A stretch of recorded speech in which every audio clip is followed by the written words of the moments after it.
ورحمة الله وبركاته. مرحبا بكم في قناة كوكب التوحد المرح. اليوم حلقتنا شوية مميزة لأن الشخصية هذه وبنفس الوقت أخصائية، وعانت مع طفلها لأن قضيتها شوية مختلفة. ممكن البعض يعني خاض هالتجربة مثلها. خلينا نروح نشوف ونسمع شنو تقول عن تجربتها وشلون قدرت تتخطى هالموضوع وشنو الصعوبات اللي واجهتها. فهي أخصائية وأم لطفل في التوحد. So, I'm gonna ask you a question, a personal question. That's fine. Who are you? Who am I? Okay. So I'm the mother of Mikey. So my name is Kathy. I am the mother of a son who has autism, and he was not diagnosed until he was 9. I was not as aggressive, and I think I knew he was different, but he was verbal. And so he wasn't hitting all of those markers. Now he's 13 now. And so all those things that doctors think of 13 years ago as autism, he wasn't doing it.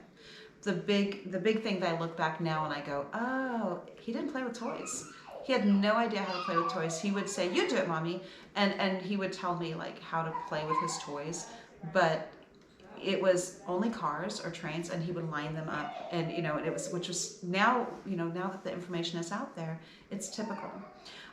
Because of my frustration with going, we went to the autism center in San Diego, and we had all the paperwork filled out by the schools, and he was not tested for autism because at the time, because he was verbal and functioning, they didn't want to diagnose until he was older, and just in case it changed. Had we had that diagnosis, though, it would have helped him with school, because he was suspended regularly because he would have meltdowns, and they weren't understood. It was seen as a bratty child, because rather than a child who had anxiety and autism and ADHD and dyslexia and everything that comes with it. But it made me go back to school and pursue a master's in ABA. And I'm working as an RBT and working towards becoming a BCBA. So I'm not a BCBA yet. But my biggest, I guess, benefit is that I am a mom. And I'm just starting in this field. So I'm not an expert in this. I was a teacher before and a parent educator. And as a parent educator, I knew the milestones, and he was hitting most of the milestones, but he did not play with other children. He did not play with toys. And then coming back to that functional communication, so our kids may talk, but can they get their point across? Can they express things? Yeah. So I think that's something that I wasn't aware of, because Mikey could tell these wonderful stories, but it was the same story every night at bedtime, in the exact same order and everything, and it was, oh wow, he's 2.5, almost 3, and he's telling us stories, the same story every night, without fail. And so it's just, the information wasn't there. I mean, we have more information out there, but I think most of us still think of autism as what you see in movies. Rain Man. And now we're like, oh wait, it could be the good doctor. It could be atypical. It could be somebody who is working at a computer somewhere, or somebody serving at McDonald's. And it's everywhere, and the rates keep going up. The rates have just increased again.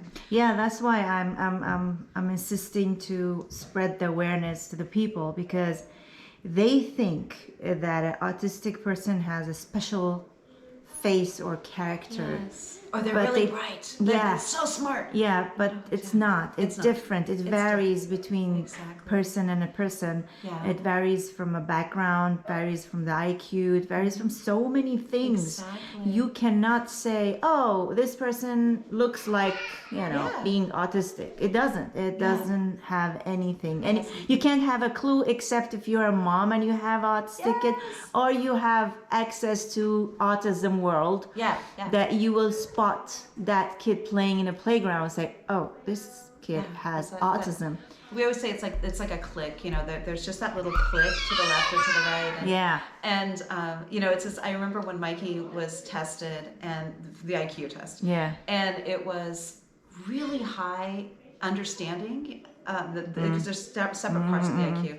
His ability to understand and function were, his function level was way below normal. Reading and writing and actual being able to attend to whatever he was supposed to do. But his understanding of how the world works was, and so there's this huge gap. And I was like, so what the school was seeing when they were testing him was this child who was extremely intellectually challenged and couldn't read, he couldn't write, he couldn't whatever, and then questioning when they talked to him that he's understanding other things. Mikey was in second grade and decided he was going to make an Einstein-Rosen bridge because he was done with people. and so I don't blame him. Yeah, so he wanted to go someplace else, and he was going to make an Einstein-Rosen bridge, and he was suspended at one point because the school wanted him to see a counselor, because he said that he wanted to go to heaven, but his heaven would not have any people. It would just have animals, because people can be mean. Which broke my heart, that this is how this little kid feels. Like, people are so mean that I'd rather just die. Is what the school was hearing. But if you, again, that communication, that wasn't what he wasn't saying I want to die. No, he wasn't saying. He was like, instead of saying heaven, he could say, I want to go live in an island with lots of animals around me. Exactly. But because heaven indicates to a happy place, that's why he was saying heaven. Exactly. So people have to be a little bit understanding.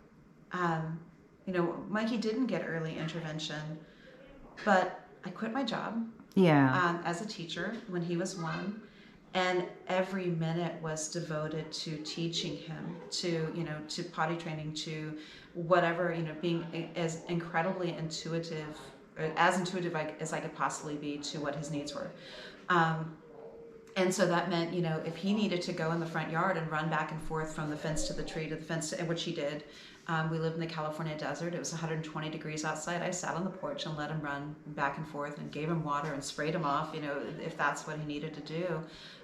If he needed to run around the table, which he did often, in a circle, I let him run around the table. That was something he needed. I believe very strongly that we never want to take away a soothing behavior, because a lot of kids have, we as adults, I just did it myself. I pushed my hair back. Everybody has a soothing behavior. Yeah. And so, these behaviors that people see, and they're like, why is that kid rocking back and forth? You need to make them stop. Maybe we can find something that works just as well and help that kid out. And that's what early intervention does, is it really, gets to these kids early and says, maybe we can teach them through reinforcement, through being, giving them positive feelings about doing this other thing. Replace it into a different expression, or in a different way. We could teach them how to express it instead of going. What I see, if she goes back and forth, or he goes back and forth and doesn't harm anyone. It doesn't hurt anybody. And you know what? We do it. We're mothers. And how many times have you been in the grocery store and here's the woman rocking like they're holding a baby? And we do this without even thinking about it. But if we see somebody else, it's so easy to go, oh, look, that kid's doing that. And the only thing different between what we do and them is that they do it constantly in a special speed. Yes. That is noticeable. Exactly. Yeah. Ours is like a slow pace, but we do it. But it's soothing. It's self-soothing. And أعتقد الحين وصلنا لنهاية هذه الحلقة. أتمنى أن بعض المعلومات والمعلومات اللي تطرقنا لها في هذه الحلقة كانت مفيدة لكم. أنا بصراحة أفادتني بعد، فالحمد لله على النعم التي لا تعد ولا تحصى، وعلى النعم التي لم ندركها بعد. لا تنسون الشير واللايك والسبسكرايب علشان هالفيديوهات هذه توصل للأمهات أو الأشخاص اللي محتاجين هذه النوعية من الفيديوهات، ونزيد الوعي بالنسبة لأطفالنا اللي فيهم التوحد في المجتمعات، وللأسف الأعداد قاعدة تزيد كل يوم ورا يوم. فأتمنى أن هذا الفيديو يوصل لأكبر قدر علشان التوعية تعم على الجميع. مع السلامة وإلى اللقاء.